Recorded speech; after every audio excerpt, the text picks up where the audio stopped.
what will the program involve?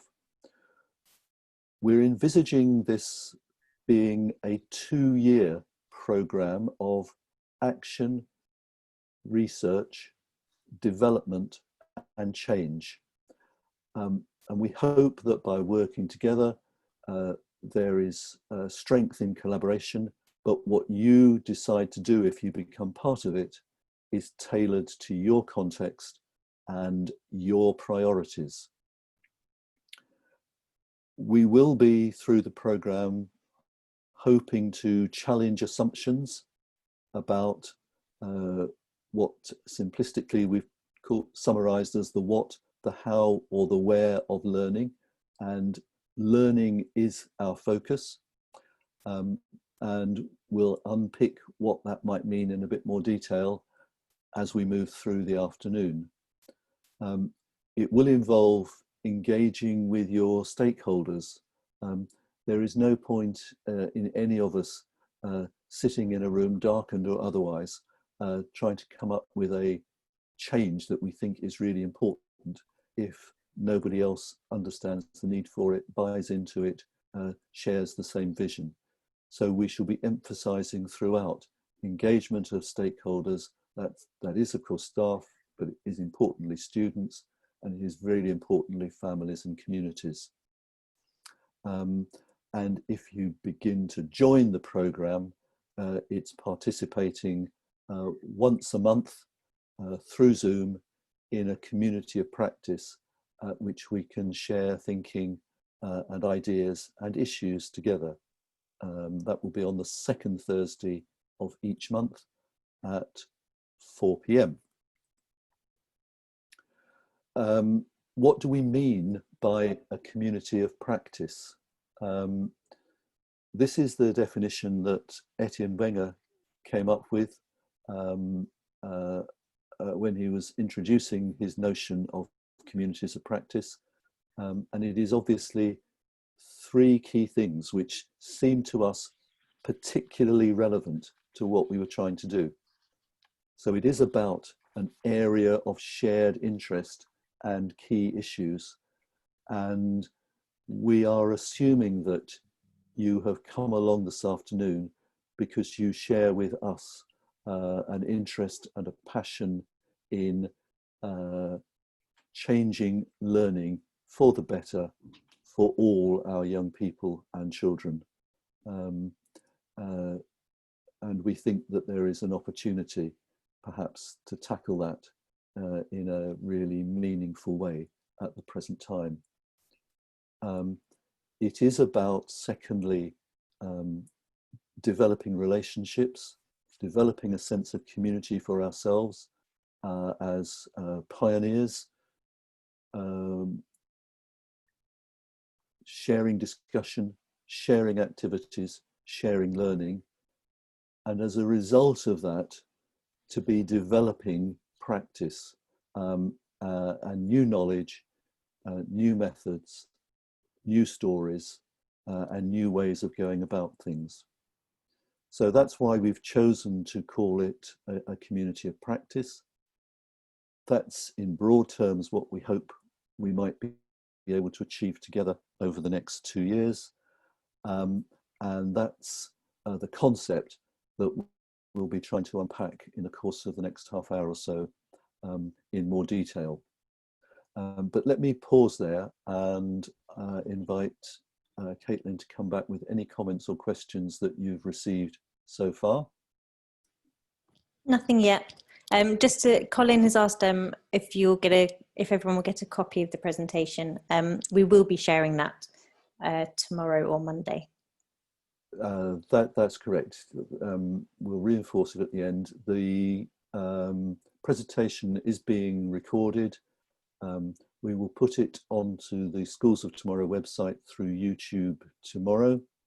We will also send you tomorrow a copy of the PowerPoint, and at the same time also just invite your feedback on the technical process as we seek to learn and improve the way that we use Zoom for the coming year.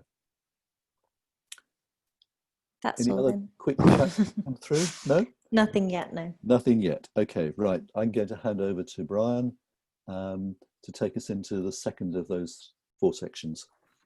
Okay, well, thanks very much for that introduction, Malcolm. And my brief then is to talk about why this is the moment. And I really like this phrase, the great pause, which I've actually picked up from Stephen Tierney's book, but I understand it's been quite widely used, and I seem to have missed it somewhere along the line. But I think, you know, that really does express the sort of accurately describe the sort of climate that we've been in over over recent months. You know, it felt to me, as someone who's been involved with lots and lots of schools across the country, lots of different educational organizations and so on, that for the last, for however many years, certainly the last decade, we've been in a sort of frenetic state of all sorts of things happening in education and being done to us, and all sorts of things that were sometimes driving us in directions where we felt we needed to do it, but didn't necessarily know why or whether that was right. And then suddenly in March, everything stopped and everything changed, and some profound questions began to be asked. So if you could go to the next slide, please. You know, what happened? Are you moving on, Malcolm? I'm trying to, it's just jammed. Oh, that's good. First bit of technical. Oh, right, well, you know, it closed down, didn't it? The whole world closed down.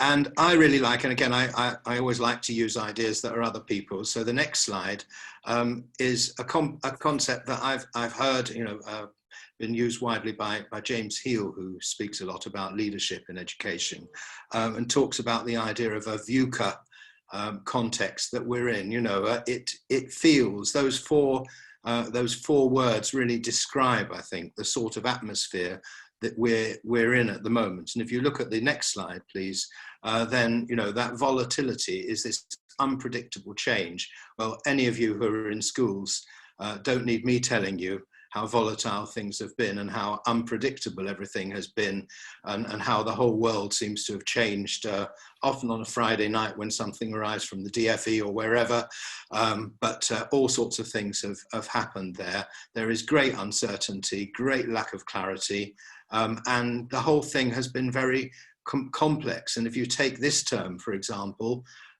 where people have come back and they've thought, well, can we actually get moving now? Will we be able to do things again, you know, and start our schools again? And then all of a sudden you've got bubbles bursting and people being sent home, and distance learning having to start again, all sorts of things happening. And then there's great ambiguity about where we are. So I think that's quite a good way of describing the world that we're in. Now, during the summer, next slide, please. During the summer, I was really looking at the sorts of responses that we were getting from, you know, in schools and what we were seeing. And predictably, you know, it's no surprise that people were focusing on operational issues. The scale of the task, again, I don't need to tell you about the scale of the task, how massive that was during that period. And then what was really fascinating to watch was the impact of this whole architecture of exams, testing, and accountability on the policy response. You know, because unlike other countries, whatever is being said publicly, we rely on examinations, on terminal examinations, so much more than most countries in the world, certainly for 16-year-olds. And that really threw everybody, because obviously when that was taken away and the exams were cancelled, people were left high and dry. They hadn't really put in place the sorts of things, sorts of systems and procedures that might have been put in place if we'd been in a different context. And so the focus that we heard about in the summer was very much on preparation for exams and on content, and it tended very much to focus on certain year groups, which I think is very worrying, actually, because there were some year groups who really missed out on a lot of support, notably I think year 13. who, they weren't going to have exams, and basically in a lot of schools they were left high and dry. Now, I really balk at that term, catching up with the stuff, because one of the things that was really obvious was that we didn't know what students, where the gaps were, what people were missing. And it wasn't just a question of content that they were missing. And we're hearing more and more now about the emotional aspects, about the pastoral aspects, the social aspects of what happened.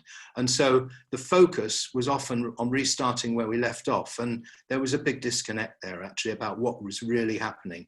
And the other thing was that the divisions in the education community, which are notable on Twitter, were very, very evident in that time. And actually that's sort of quietened down a little bit, I think, more recently. So so what we saw, next slide, was this, let's focus on the basics. Let's focus on getting the schools open, making sure that we've done our risk assessments and so on. And then that focus on the immediate continued, but the environment was changing and there were many, many distractions from core business. And that really brings me to why this project, I think, is so important, because the constraints on schools, and I'm not in any way blaming anybody for this, the constraints have been to about preventing people from operating strategically, stepping back and thinking. And people have been focused on, on compliance and testing and all those sorts of things, and were not able really to spend as much time as we'd all like to have done to look back and think things differently. But actually, when you have a situation like the one we've been in recently, then there are opportunities there to think differently. And actually, it's asked fundamental questions. Why were we in a position where we were relying so heavily on examinations, and what were the other things that we weren't doing, and what were all the issues that we could look at? So next slide, please. Here are some quotes I like. The first thing was that when we started seeing students again, we really did have these unknown unknowns. We didn't know what we didn't know, to use the great quote there. We didn't know whether the students really would have gaps in learning. We have since then found out some very interesting examples, I think, of some students who actually found working at home quite a positive experience and did make quite a bit of progress, and in their learning, and do things that maybe they wouldn't have done before. And maybe we're learning some new things about independent learning and distance learning and blended learning and all those sorts of things. And then there's that Mandarin Chinese word, that about crises, that a crisis is represented by danger and opportunity. There are massive opportunities in this. And then, the Henry Ford one and the John Addison one at the end there, we have opportunities to do things differently. And what I'm seeing at the moment, and I'm sure lots of you are seeing the same thing as well, is lots of people considering the same questions. Peter Hyman, with his Learning from Lockdown website, has had some really, really interesting, the big education movement, having some really interesting discussions there. All sorts of organizations, unions, academic groups, various representative groups, see the Nuffield Foundation were doing something yesterday. All sorts of people are asking these questions. And I think there are massive opportunities. Now, I wrote a blog about this in the summer, and there's a link to it if you haven't seen it yet. And that blog contains a load of questions that you might ask about what we might consider. And you might take all of those topics, any of those topics really, and say, well, can we, now we're coming back, if we could actually step back from all the stuff we've got to do because of the immediate situation, are there things here which we could look at differently and do better because of the experience that we've had? And that to me is the really exciting opportunity of this project. And one of the great things about it as well, of course, this is not coming from policymakers. It's not something that's being imposed on us or something that we've got to do. It's, you may go away from this presentation and say, no, it's not for me now. Fine. But for lots of people, I think there are opportunities, lots of schools, there are opportunities to say, okay, let's have a little look at what we're doing and let's think about what's happened over recent months and reflect on it and perhaps do it differently. So I'm just going to pause there for a moment because we've got a little poll, and if we can get the technology to work now, it's appeared there, fantastic.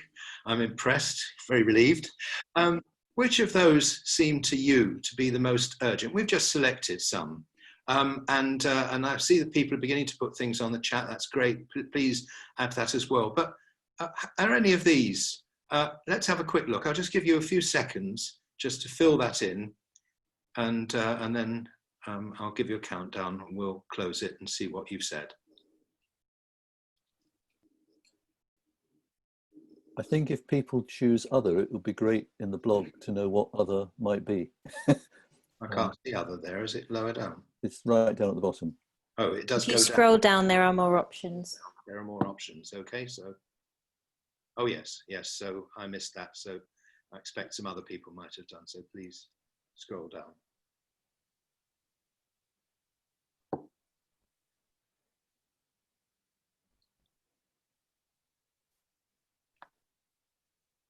So if I just give you another, what, few seconds, 10 seconds.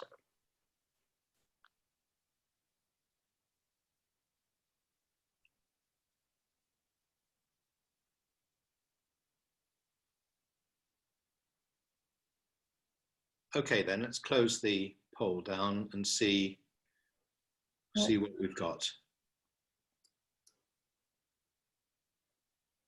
Are you able to put the results up, Caitlin? Yeah. Can you Great. see them now? So there we are, very interesting. I'm not going to try and analyze all of this now, but this is obviously something that we can take away and consider, but very interesting, isn't it? What's coming out there. So the curriculum seems to be coming out top, technology as a virtual learning tool, because there was so much we didn't know about that. And there was so much, I mean, it was so low on the policy agenda for, well, certainly since 2010. And we've already learnt a lot, but there is so much more we could do. And there's been some brilliant practice, and there's been some practice that maybe isn't so effective. Another high one, the role of parents, because of course they had a massive role to play, didn't they, in that period? And schools as community hubs there coming up quite heavily. So, and then the use of time. And I'm very interested in that, about the working conditions and things like sessions like this, you know, where do we have to sit in school for hours at 4 o'clock in meetings, or can we actually use a more flexible approach? So really interesting that. Thank you for that. And we will definitely be following up on that in the future. If we can have the next slide then. This, of course, is the, for those of you who are better acquainted with Schools of Tomorrow. Schools of Tomorrow, and I'm sure Malcolm's much better placed than me to go into the detail of the very well thought out and researched, and indeed John, the well researched philosophy behind this. But the idea of redefining, what do we actually mean by an outstanding school?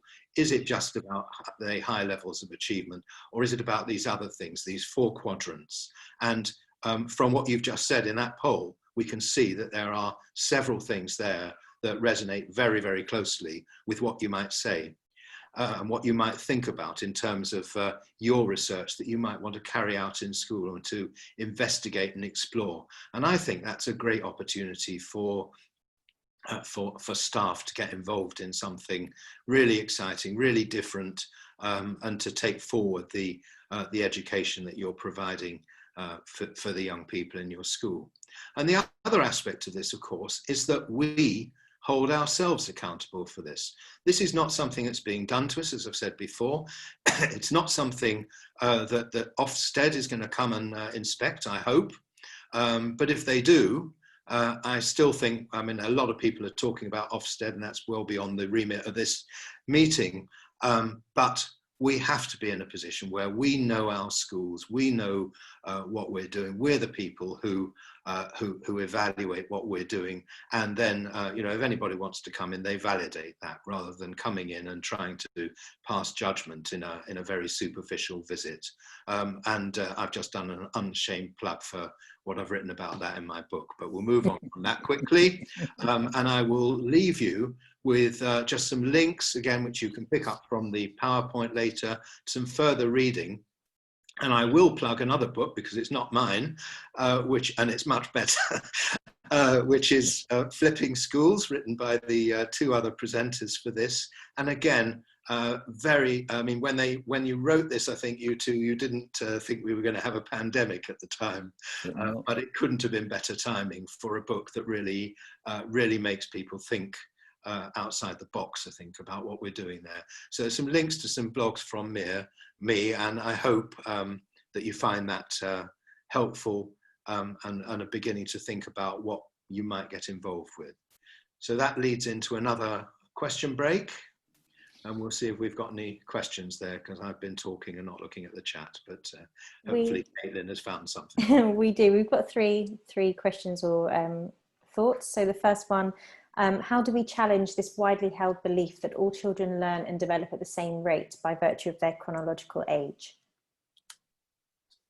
Well, exactly, you know, and I think that, you know, that's the sort of thing we can investigate, isn't it? I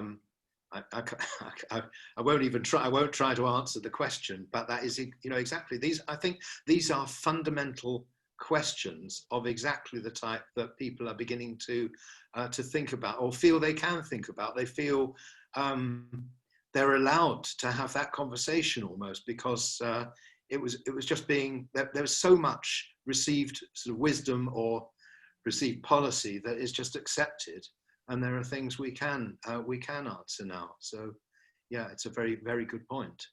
Do you want a brief comment on that, Brian? John, sorry. Yeah, I mean, it's great to hear it being articulated, because it's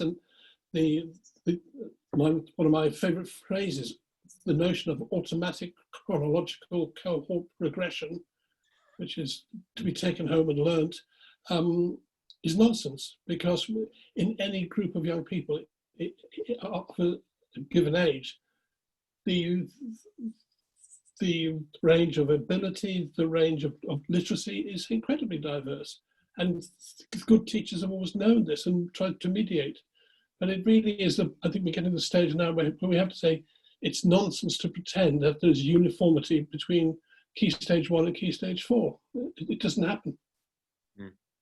I think it's a very good example, actually, of the sort of fundamental question we can ask. I can give you another example, actually, of yesterday I spent a fascinating hour or so talking to a head teacher who's implemented a 5-hour lessons in their school. And they're having the whole day in one subject area, and they're doing some really exciting stuff. Now, you might think, my God, and some people did originally, but it's really proving interesting. Now, again, that's an example of something that could be looked at. I'm not suggesting everyone should do it, but very interesting opportunities that have opened up by that in the current context. There are lots of things we can do. What other questions have we got? So we've got another one, just to go back to your last point though. Marie-Claire has said that her son's school is doing 5-hour lessons and he's loving it. So another question, how do we create time and priority to listen to and find out from our pupils and families some of the key unknown unknowns? Yeah, you know, that is the challenge, isn't it? When we've got all this, all of these other things to think about. But I think, I suppose the glib answer is by taking part in one of these projects and giving someone some time to actually do it. But I think the other thing is, you know, if we're going to have partial or lockdowns or rotas or things that are being talked about, and during that lockdown, a lot of schools managed to have some really good contact with parents, and they were using things like Teams and Zoom and to speak to pupils as well. Then there might actually be more opportunities that we could seek out have those sorts of conversations. I think just a comment from me, which I'll expand upon a bit later, that in terms of this program, we've tried to structure it in a way which puts you in control of time, so that we try and do things in a manageable way. But there is still obviously an implication for doing things differently. And part of the answer is to stop doing some things that we're already doing, I think. John, do you want to add anything? Not at the moment, thank you. No, Caitlin, question 3. Okay, so 3 is more a comment. So by being brave, stop doing some of the things we've always done which don't really add value. Grab the opportunity to shape the new norm. Yeah. Well, I think that answers the previous question. And final question, what key research points are still valid signposts in the new normal landscape? I think that's for us to decide, isn't it? You know, I think the door's open for us to say, look, you know, we are, as a profession, we've often been very, very reluctant to actually be confident and be brave, as I think Rick has said there, you know, be brave about what we know. And we know a heck of a lot about the young people in our schools, and we know what things might be helpful. So why not research those things ourselves and see if we can do something better? And if it leads to better outcomes, whatever those outcomes mean, I don't just mean exam results, then obviously that's a massive opportunity for us. John, do you want to comment? No, again, I'm just on the verge, thank you, sir. I'll wait. For me, I think it is worth challenging some of the sort of dominant models of research and their applicability and suitability for education. I mean, the random control trial is often held up as a sort of gold standard in medicine, but actually doesn't quite work in the way that we sometimes imagine it to. And I think we need to develop much more sensitive, fine-tuned, context-dependent models and approaches to undertaking research.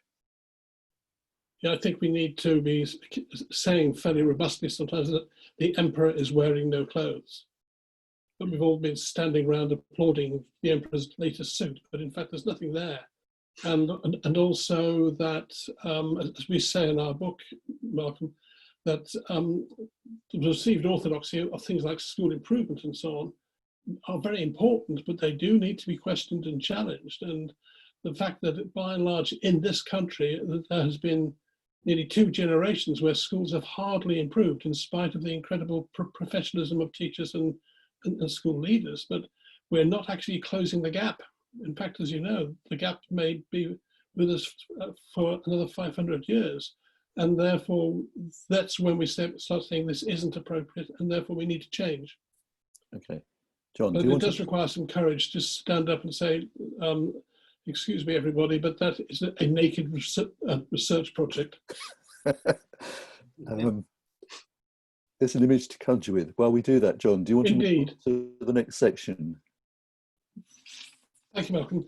Building very much on what Brian has just been saying, just firstly, a couple of points to reinforce the key issues. This is from Yuval Harari.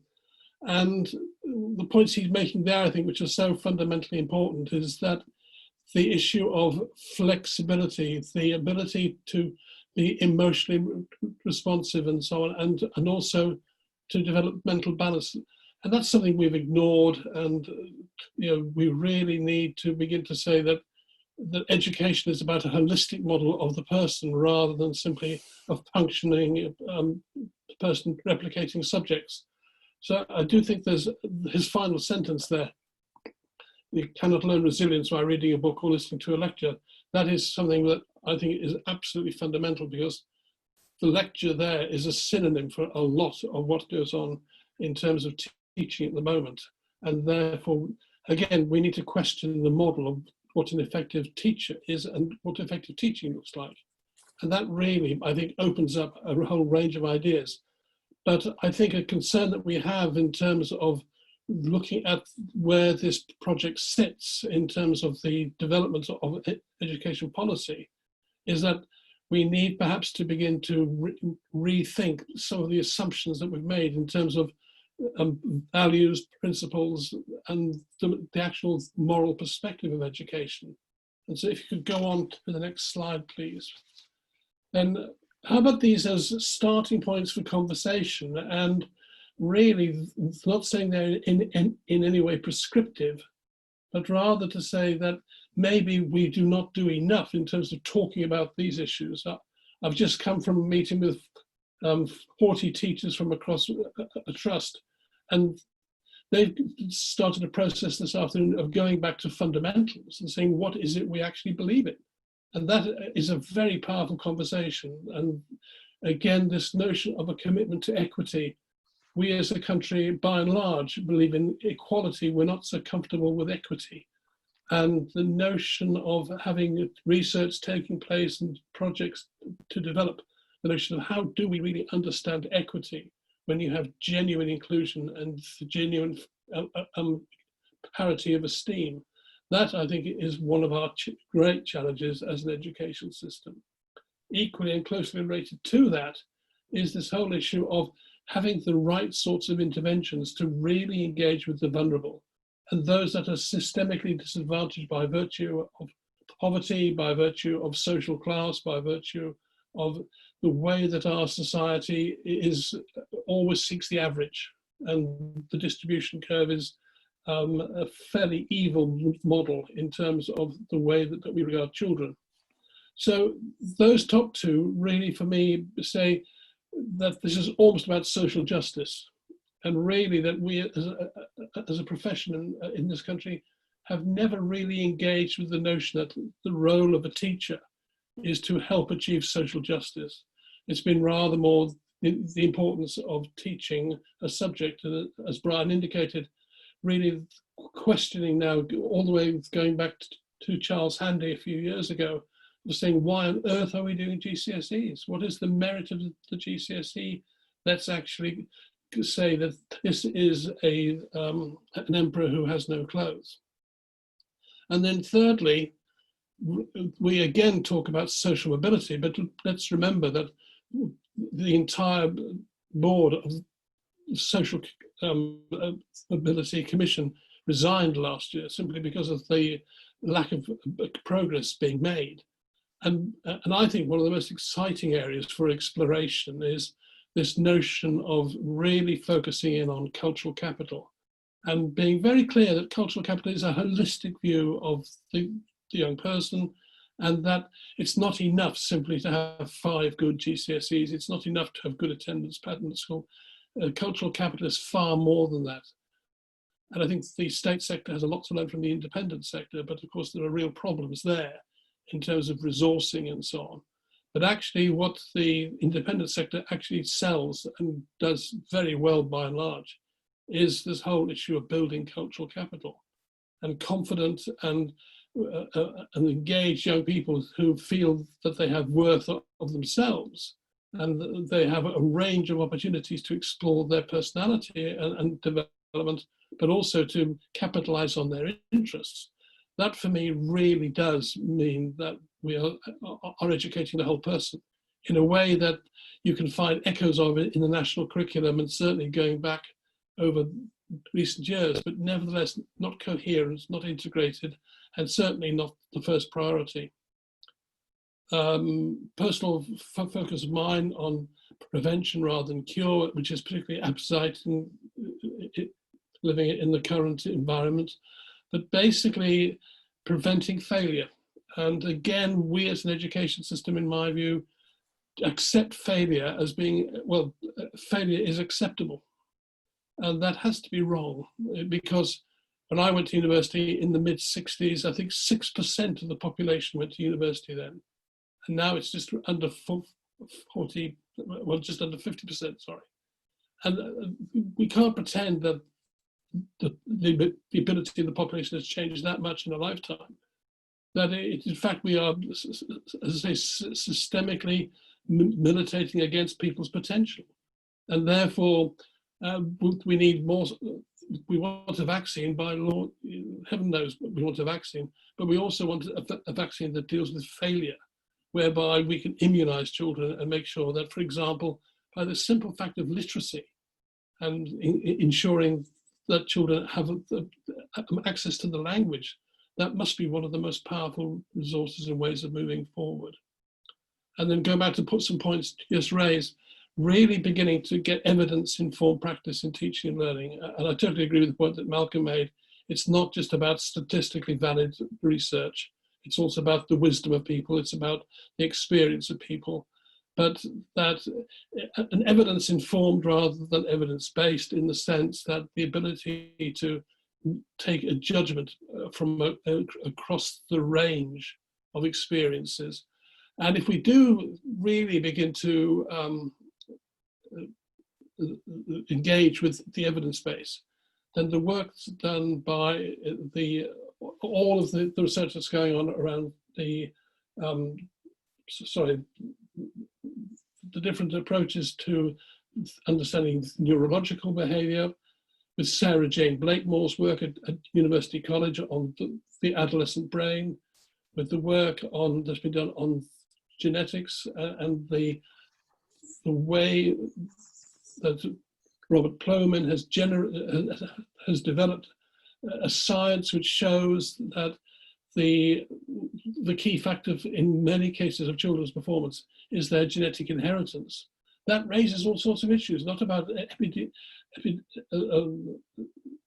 any kind of experimentation, but rather looking for different ways of working and exploring different avenues in terms of how we respond to children's needs.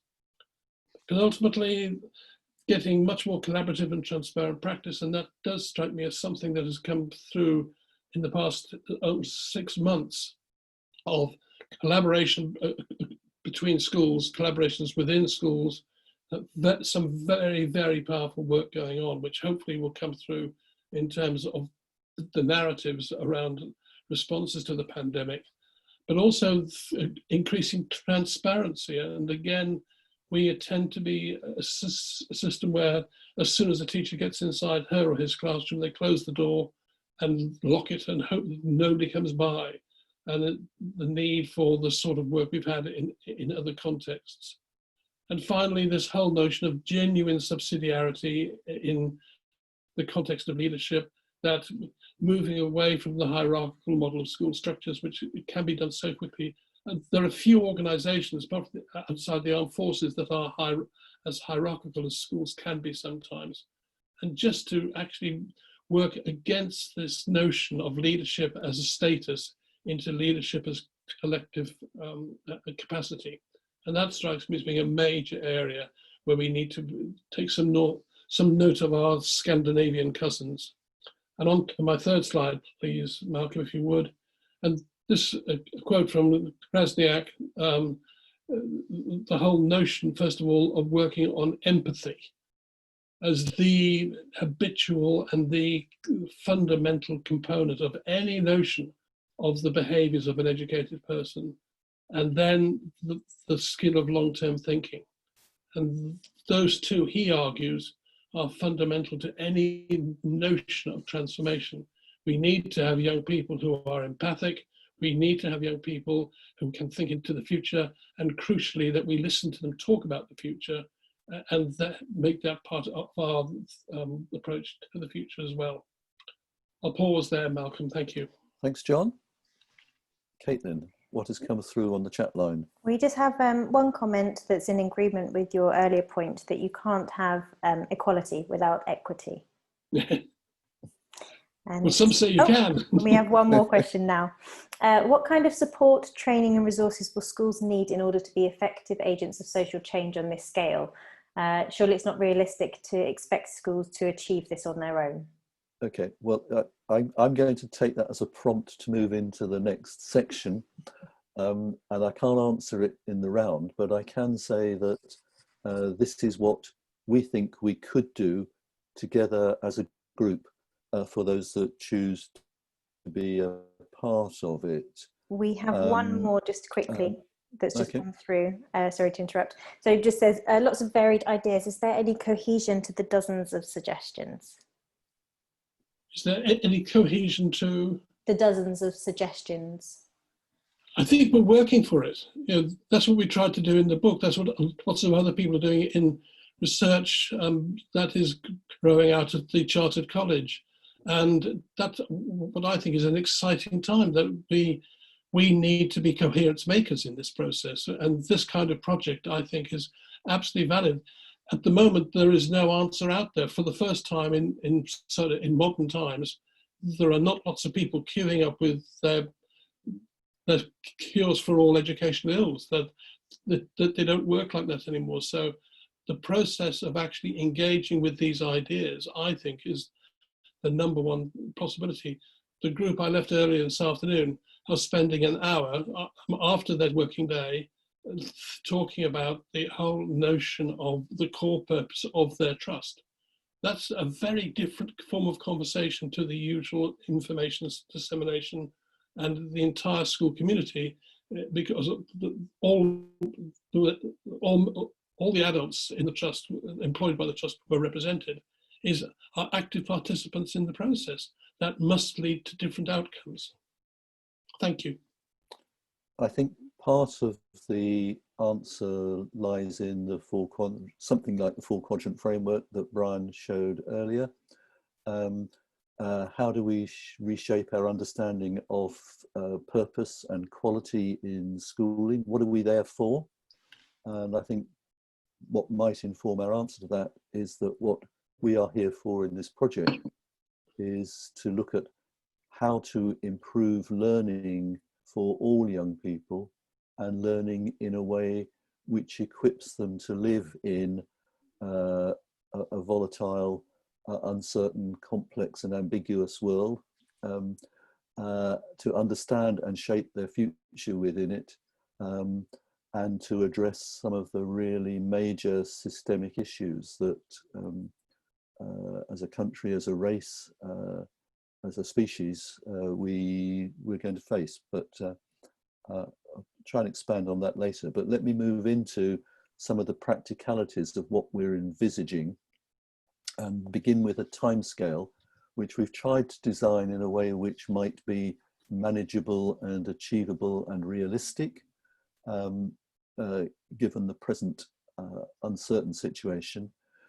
We're envisaging a period over this term for you, if you're a part of the programme, to find your answer to the question that's just been put.